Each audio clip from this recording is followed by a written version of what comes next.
Hello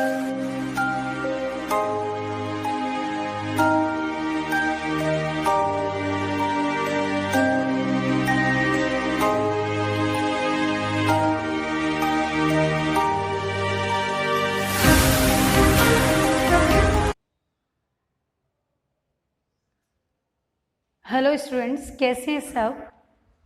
जैसा कि अभी ऑनलाइन क्लासेस चल ही रही है तो अब आपका रिजल्ट भी आ चुका है।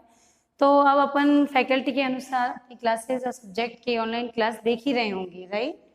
उन क्लासेस में अपन ने साइंस की क्लास में आज अपन 11th क्लास का जो अपने पीछे वीडियो में पहला चैप्टर शुरू कर दिया था बेटा। उससे पहले मैंने पूरे चैप्टर्स की समरी भी बताई थी, कौन से चैप्टर में क्या टॉपिक्स हैं वो भी डिस्कस किया था। तो एक आइडिया लग जाता है कि अपनी बुक के अंदर क्या क्या है। यानी कि इस बार एनसीईआरटी ने आपके सिलेबस में केमिस्ट्री के अंदर 2 पार्ट कर दिए, यानी कि पार्ट फर्स्ट और सेकंड, केमिस्ट्री में 2 भाग दिए गए हैं, ठीक है। तो अब अपन उनको क्या करेंगे, एक पहला चैप्टर जो है वो आपका पहला जो भाग है उसी का किया है, स्टार्ट कर दिया गया है। उसी में आज अपन आगे बढ़ेंगे और अपन देखेंगे कि अपना जो प्रकरण लिखा गया है द्रव की क्या करना है, द्रव के गुणधर्म और उसके क्या करना है मापन की पद्धतियां। तो ये सब अपन आज डिस्कस करेंगे। थोड़ा सा एक बार पीछे का रिकॉल करें तो उसके अनुसार अपन देखते हैं कि अपन ने जो पीछे के वीडियो में पूरे चैप्टर्स के बारे में पढ़ा था, उसके बाद में जो केमिस्ट्री होती है उसकी परिभाषा क्या है वो पढ़ी थी। उसके बाद में केमिस्ट्री के अंदर कौन कौन सी शाखाएं अदर भी आती है, केवल रसायन विज्ञान अकार्बनिक और कार्बनिक ही नहीं होती है, उसके अलावा भी होती है, तो उनके बारे में डिस्कस किया था। और उसके बाद में उसी के अंदर रसायन विज्ञान का महत्व कहाँ कहाँ है, यानी कि आज प्रकृति में कोई ऐसी चीज नहीं है जिसका क्या किया जा सके। अगर अपन देखें तो प्रकृति में ऐसी कोई चीज नहीं है जिसको अपन यूं कह सके कि बिना रसायन के संभव है। तो इसलिए कहा जाता है कि बिना रसायन के कोई भी कार्य संभव नहीं है। तो ये महत्व फिर किस वैज्ञानिक ने दी, फादर ऑफ केमिस्ट्री किसे कहा जाता है, ये सब डिस्कस किया था। आज अपन आगे बढ़ते हैं और अगला टॉपिक लेते हैं और द्रव के गुणधर्म और उनके मापन की पद्धतियां। गुणधर्म की बात करें बेटा तो गुणधर्म का मतलब होता है कि द्रव जो होता है उसमें कौन कौन से गुण पाए जाते हैं। अपन 10th में भी पढ़ के आए हैं, अपने किसी भी पदार्थ के अंदर 2 गुणधर्म जरूर पाए जाएंगे। कौन कौन से होते हैं, रासायनिक गुणधर्म, रासायनिक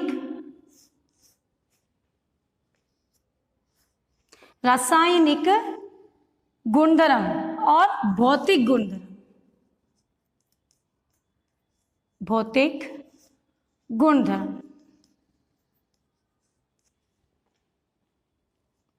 भौतिक गुणधर्म।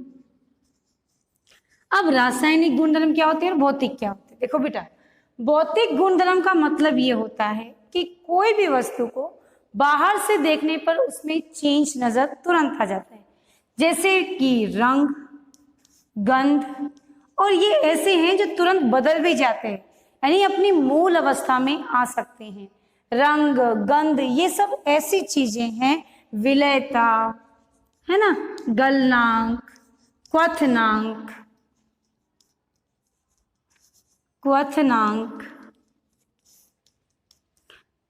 गलनांक, ये ऐसे टॉपिक्स हैं जिनको अपन भौतिक गुणधर्म में पढ़ते हैं। भौतिक गुणधर्म वह गुणधर्म होते हैं जो अपनी अवस्था में परिवर्तन करने के बाद भी अपनी मूल अवस्था में आ जाते हैं। ऐसे गुण क्या कहलाते हैं, भौतिक गुणधर्म। जबकि रासायनिक गुणधर्म क्या होते हैं, कोई भी पदार्थ होता है उसके रासायनिक गुणों में क्या होता है, परिवर्तन हो जाता है।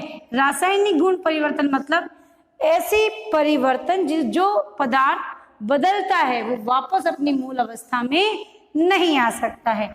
बहुत ही अच्छा एग्जाम्पल है, डेली रूट में अपन देखते ही हैं, अपने पास होता ही है, जैसे कि दूध का क्या हो जाना बेटा, दही बन जाना। तो दूध का जब दही बनता है तो उस दौरान अपन देखते हैं कि दूध से दही बन गया, पर दही से वापस क्या नहीं बन सकता है, दूध बनना संभव नहीं है। इसलिए ये कौन से परिवर्तन होते हैं? रासायनिक परिवर्तन होते हैं।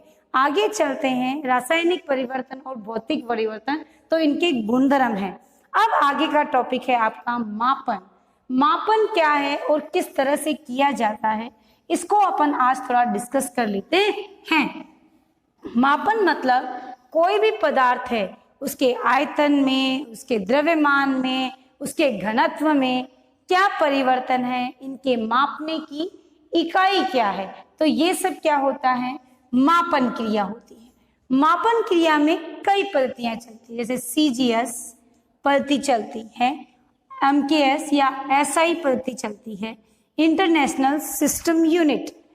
एसआई पद्धति मान्य है, हर जगह जो भी यूनिट दी गई है वो किस फॉर्म में मानी गई है? एसआई पद्धति में मानी गई है। अपने पास हमेशा जो भी मात्रक निकाले जाएंगे वो किस में निकाले जाएंगे बेटा? हमेशा ही एसआई में निकाले जाएंगे, जो कि एक अंतरराष्ट्रीय मापन पद्धति होती है। इस इंटरनेशनल जो अपनी मानक पद्धति है, अंतरराष्ट्रीय जो मानक पद्धति है, उसके अनुसार अपन कई चीजों में मापन कर सकते हैं। अपने पास कई पॉइंट्स हैं, जैसे अपन कुछ जनरल बात करें तो अपने पास आता है क्या बेटा? जैसे अपने पास है आयतन। सबसे पहले क्या लेते हैं? आयतन। आयतन में यदि अपन इसका मात्रक देखें तो इसको लंबाई के रूप में मापते हैं, और लंबाई का मात्रक अपन मीटर लेते हैं। किसके अंदर? इंटरनेशनल पद्धति के अंदर। लेकिन आयतन जो होता है वो लंबाई, चौड़ाई और ऊंचाई तीनों को रिप्रेजेंट करता है, यानी कि एम, एम और एम। इसलिए इसको अपन किस रूप में व्यक्त करते हैं? मीटर क्यूब के रूप में व्यक्त करते हैं। ऐसा ही नहीं, इसको मीटर क्यूब, सेंटीमीटर क्यूब या डेसीमीटर क्यूब के रूप में भी व्यक्त किया जाता है। ये किसकी यूनिट है बेटा? आयतन की। किसके अंदर बेटा? एसआई, इंटरनेशनल पद्धति के अंदर आयतन का मान इस तरह से ज्ञात किया जाता है। अगला है अपना घनत्व। घनत्व क्या है और उसमें किस तरह से ज्ञात किया जाता है, तो आइए चेक करते हैं। घनत्व बराबर क्या होता है बेटा? घनत्व बराबर होता है द्रव्यमान बटा आयतन। अब इस अपने को इसकी क्या निकालनी है? यूनिट निकालनी है। वो भी किस में निकालनी है बेटा? एसआई पद्धति के अंदर निकालनी है, राइट। एसआई में द्रव्यमान का एसआई मात्रक और आयतन का भी एसआई मात्रक। एसआई मात्रक, अभी आयतन का तो मीटर क्यूब निकाल कर आए। द्रव्यमान को केजी में व्यक्त करते हैं। किस में व्यक्त करते हैं बेटा? केजी में। आयतन को एम, मीटर क्यूब, यानी अपन क्या लिख सकते हैं? KG metre cube. ये किसका मात्रक है? घनत्व का। किसमें बेटा? एसआई पद्धति के अंदर। तो एसआई पद्धति में क्या किया जाता है? घनत्व को केजी मीटर क्यूब में लिखा जाता है, राइट। ये था आपका घनत्व के बारे में। वैसे तो आपकी बुक के अंदर एक सारणी बनी हुई है जिसमें लंबाई, आयतन, घनत्व, धारा, इस तरह पदार्थ की मात्रा, इन सब के एसआई मात्रक और उनके प्रतीक चिन्ह भी दिए गए हैं। पर पर्टिकुलर 2-3 हैं जिन्हें मैं निकाल कर यहाँ पर आपको दिखा रही हूँ कि यूनिट्स कैसे निकाली जाती है, क्योंकि ये भी जरूरी है अपने लिए। घनत्व की बात करें, उसके बाद सबसे इंपॉर्टेंट आपका टॉपिक आता है बेटा ताप, यानी कि अपन एसआई के अंदर किसकी वैल्यू को चेक कर सकते हैं। एसआई में यदि आप चलें तो एसआई के अंदर अपने पास टेम्परेचर को केल्विन में मापा जाता है। किस में मापा जाता है? केल्विन के अंदर मापा जाता है, यानी कि केल्विन के अंदर टेम्परेचर को नोट किया जाता है। वैसे तो तापमान को अपन डिग्री सेल्सियस, फ़ारेनहाइट और केल्विन तीनों में ही मापते हैं, लेकिन एसआई जो पद्धति है वो किस रूप में मापी जाती है? तापमान को वो किस रूप में लेती है? केल्विन के रूप में लेती है।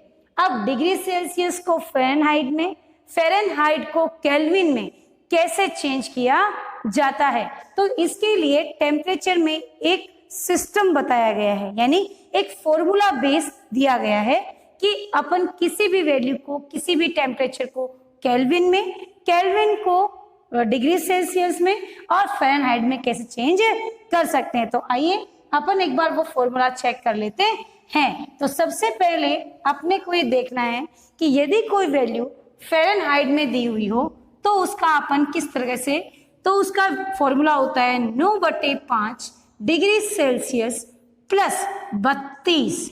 ये फॉर्मूला लगाकर आप किसी भी वैल्यू डिग्री को फ़ारेनहाइट में, फ़ारेनहाइट को तुरंत किस में बदल सकते हैं बेटा, किसके अंदर, डिग्री सेल्सियस में बदल सकते हैं। लाइक अपने को दिया गया 25 डिग्री सेल्सियस ताप को फ़ारेनहाइट में चेंज कीजिए, तो अपन क्या करेंगे, फ़ारेनहाइट का फॉर्मूला लिखेंगे 9/5 गुणा 25 प्लस 32, 5 45 प्लस 32 7 आ गया 77 किस में आ गया, ये 25 डिग्री और फ़ारेनहाइट में उसकी वैल्यू कितनी होगी, 77 डिग्री। समझ में आ गई बात। सेल्सियस में तो आता है 25 डिग्री सेल्सियस और वही फ़ारेनहाइट में कितना डिग्री आएगा, 77 डिग्री, यानी कि 25 डिग्री एज इक्वल एज किसके बराबर होता है, फ़ारेनहाइट 77 डिग्री होता है। बात समझ में आ गई होगी। अभी दूसरा एग्जांपल लेकर के मैं समझा देती हूँ। इसी में फ़ारेनहाइट, ये आप स्क्रीनशॉट ले लें बेटा ताकि आप इसको अच्छे से उतार सकें।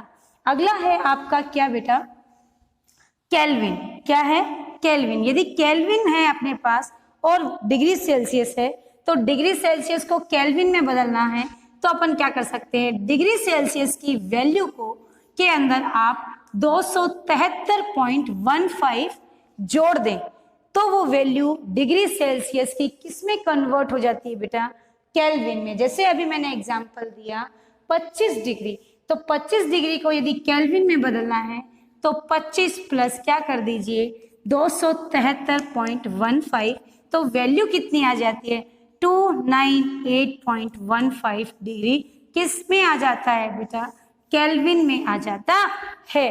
तो ये क्या है आपके टेम्परेचर की इकाई। एग्जाम में ये क्वेश्चन जरूर आता है कि फ़ारेनहाइट को केल्विन में, केल्विन को डिग्री सेल्सियस में कैसे कन्वर्ट करेंगे।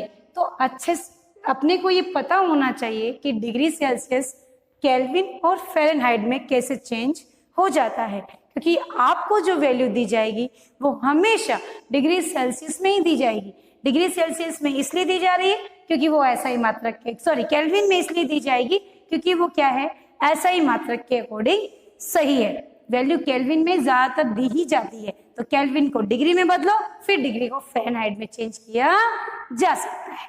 अब आगे चलते हैं। एक टॉपिक है आपका बेटा क्या, इसी में है पदार्थ के ही बारे में बताया गया है, द्रव्यमान भार व उसके अंदर भार के अंदर क्या अंतर होता है ना, द्रव्यमान और भार में क्या परिवर्तन है।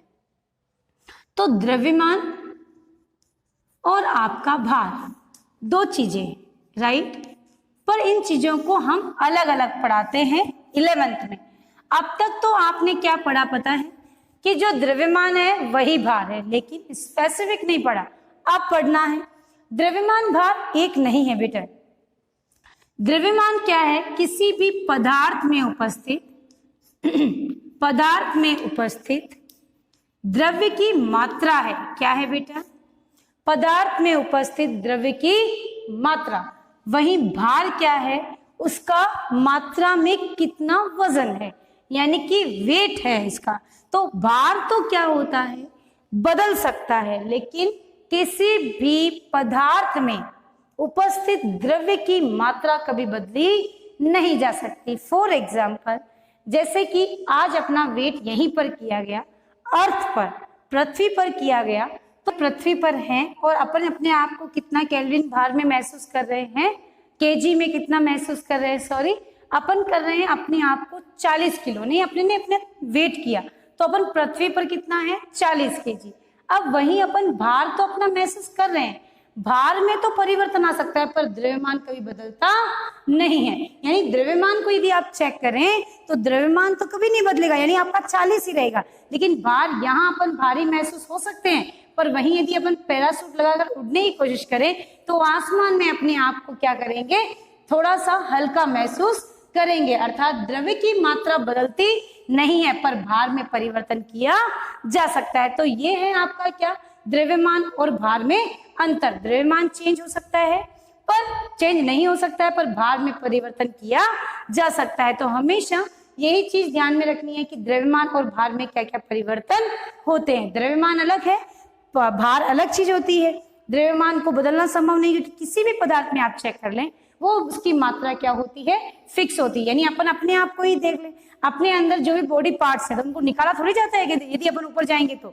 अपन यदि कहीं पर भी किसी भी ग्रह पर जाने की कोशिश कर रहे हैं तो वहां पर अपने आप को हल्का महसूस तो कर रहे हैं। इसका मतलब ये थोड़ी कि अपने ने अपनी बॉडी का कोई पार्ट अलग रख के छोड़ के आए नीचे, ऐसा संभव नहीं है। तो वो वेट तो उतना ही था आपका, पर वो हल्का महसूस हो रहा है। यानी ऊंचाई के साथ भार में क्या आती है बेटा, कमी आती है, पर द्रव्यमान में कोई परिवर्तन नहीं होता है। अर्थात जगह के अनुसार द्रव्यमान नहीं बदलता, पर क्या बदल जाता है बेटा, भार बदल जाता है। तो ये था आपका 2 टॉपिक। अपन ने पढ़ा द्रव्य के गुणधर्म, फिर उनकी मापन, और मापन के बाद में अपन ने पढ़ लिया द्रव्यमान और भार में अंतर। द्रव्यमान और भार में अंतर पढ़ने के बाद अगला टॉपिक अपना है मापन में अनिश्चितताएं।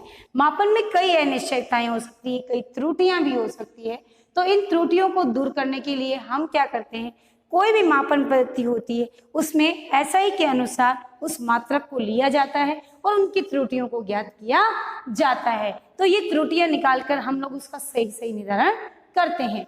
इन त्रुटियों के बाद जो टॉपिक है अगला आपका परिशुद्धता और यथार्थता, जो कि अपन नेक्स्ट वीडियो के अंदर डिस्कस करेंगे। आज जितना भी आपको पढ़ाया गया है, जो भी आपको समझाया गया है, हम भी उम्मीद यही करते हैं कि आप घर बैठ के पढ़ रहे होंगे, क्योंकि पढ़ेंगे तभी ये चीज समझ में आएगी बेटा। क्योंकि अभी तो हम जनरल कॉन्सेप्ट बता रहे हैं जो 9th और 10th में आपने पढ़ा है, अभी से जुड़ना शुरू करेंगे तभी आगे रिदम में आएंगे। तो कोशिश कीजिए जितने वीडियोस आपको दिए जा रहे हैं उनको आप रेगुलर स्टडी करें और उनके नोट्स भी बनाएं। Thank you.